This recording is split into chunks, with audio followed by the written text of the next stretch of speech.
তো নমস্কাৰ প্ৰিয় বন্ধু বান্ধৱীসকল, মই আপোনালোকক এইটো বস্তু কি বস্তু মই আপোনালোকক কৈ আছোঁ আৰু কি ধৰণৰ বনাব লাগে মই আপোনালোকক এই ভিডিঅ'ৰ থ্ৰুদি জনাই দিম।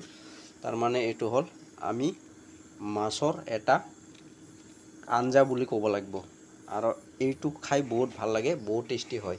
তো প্ৰথমতে আপুনি কোমল কলপাত ল'ব লাগিব। কোমল কলপাতৰ ওপৰত আপুনি মাছ, পিঁয়াজ, নহৰু, আদা, জলকীয়া, নিমখ এইবিলাক মিক্স আপ কৰি আপুনি কি কৰি ল'ব, হাতেদি মিশাই ল'ব লাগিব।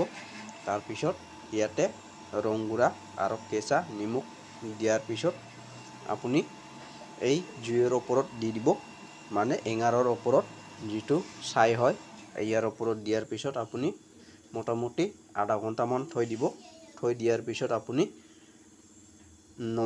নমাৰ পিছত এইটো টেষ্টটো কৰি চাব, বহুত টেষ্টি লাগে। আৰু এইটো আমি না বিকে বুলি কয় আমাৰ ভাষাত, ৰাভা ভাষাত।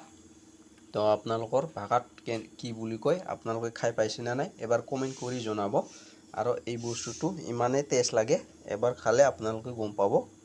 যিবিলাকে খাই পাইছে সিহঁতে জানে, আৰু আমাৰ ট্ৰাইবেলবিলাকে জানে, সিহঁতে প্ৰায় খাই থাকে আৰু ইয়াৰ টেষ্টে বেলেগ হয়।